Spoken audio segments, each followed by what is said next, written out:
75 ஆண்டு காலமாக வாழ்ந்த திராவிட முன்னேற்றக் கழக கட்சி ஓட்டுக்கு 6000, ஓட்டுக்கு 5000 இப்படியெல்லாம் கொடுத்து 75 ஆண்டு காலமாக வாழ்ந்து விட்டீர்கள். ஒரு ஓட்டுக்கு 6000, 5000 கொடுக்குறீங்கன்னா ஒரு தொகுதியில் எத்தனை லட்சம் ஓட்டு இருக்கு? புரியுங்களா? இப்போ எவ்வளோ காசு கொள்ளை அடிக்க இருந்தால் இவ்வளோ காசு நீங்கள் கொடுப்பீங்க. மறுபடியும் நீங்கள் ஆட்சிக்கு வந்தால் எவ்வளோ கோடி கொள்ளை அடிப்பீங்க? நீங்கள் எவ்வளவு கோடி கொள்ளை அடித்தாலும் பரவாயில்ல. சராசரி மனிதன் உரிமையை பாதுகாக்க தவறியவன் ஒரு அரசனாக இருக்க தகுதியற்றவன். ஜெயிக்கிறதுக்கே எத்தனை கோடி செலவு பண்ணீங்கன்னா ஜெயிச்சதுக்கு பிறகு எத்தனை கோடி கொள்ளை அடிப்பீங்க? இது அடிப்படையில் வாழும் மனிதர்களுக்கு புரியாது. காசு 5000 ரூபா கொடுத்துட்டான், 6000 ரூபா கொடுத்துட்டான், அவனுக்கு தான் ஓட்டுன்னு நினச்சி மக்கள் ஓட்டு போடுறாங்க. அந்த ஓட்டை பயன்படுத்தி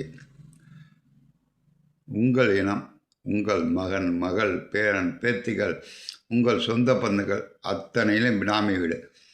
அதனால தான் இந்திரா காந்தி அம்மா 20 அம்ச திட்டம், இது இந்திராவின் திட்டம். இப்போல்லாம் டிவி கிடையாது. ஒரு திட்டத்தை கொண்டாந்து 3 ஏக்கருக்கு மேலே நிலமே அவனும் வச்சுக்கக்கூடாதுன்னு சொல்லி சட்டத்தை வைத்துது. 100 பவுனுக்கு மேலே நகையே வச்சுக்கக்கூடாதுன்னு சட்டத்தை கொண்டாது. அதெல்லாம் மாறி போச்சு காலம். எத்தனை கோடி பினாமி பேரில் வச்சுக்கணுமோ அத்தனை கோடி வச்சுக்கிறீங்க. ஒரு ஓட்டுக்கு 5000, 6000ன்னா ஒரு தொகுதியிலையும் எத்தனை ஆயிரம் ஓட்டு இருக்குது? இத்தனை ஆயிரம் ஓட்டுக்கு கேஸாக நீங்கள் ரெடி பண்ணுறீங்கன்னா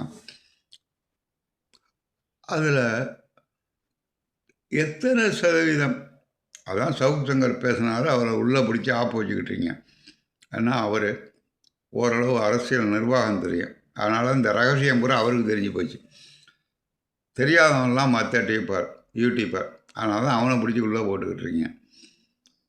ஒரே ஒரு வேதனை, ஒரு மனிதன் வாழ்வதற்கு 100 கோடி ரூபா வேணுமா? அவன் குடும்ப தலைமுறை. 1000 கோடி ரூபா வேணுமா? அவன் சந்தாதியினர் வாழ. 5000 கோடி, 10,000 கோடின்னு நாமே சம்பாதித்து நாமே வாழ வேண்டும் என்று நினைப்பவர்கள் மீண்டும் அரசியலுக்கு வரலாமா? அப்படி வந்தால் இந்த தமிழ்நாடு என்ன ஆகும்? சுடுகாடாகும். சுடுகாட்டில் எரிக்கணுன்னாலும் நீ 10,000 பணம் கட்டி தான் எரிக்கணும். இப்போயே 2000 பணம் கட்டணும். 1000 வந்து 2000 ஆம்புலன்ஸுக்கு காசு எரிக்கணும். ஒரு குடும்பத்தில் இறந்தால் கூட அதற்கு பணத்தை கவர்மெண்ட் பிடிக்கும். அந்த கவர்மெண்ட்டு திமுக அரசு. நன்றி மாணவர்களே. இந்த திமுகவுக்கு ஓட்டு போடணுமா? யோசனை செய்து ஓட்டு போட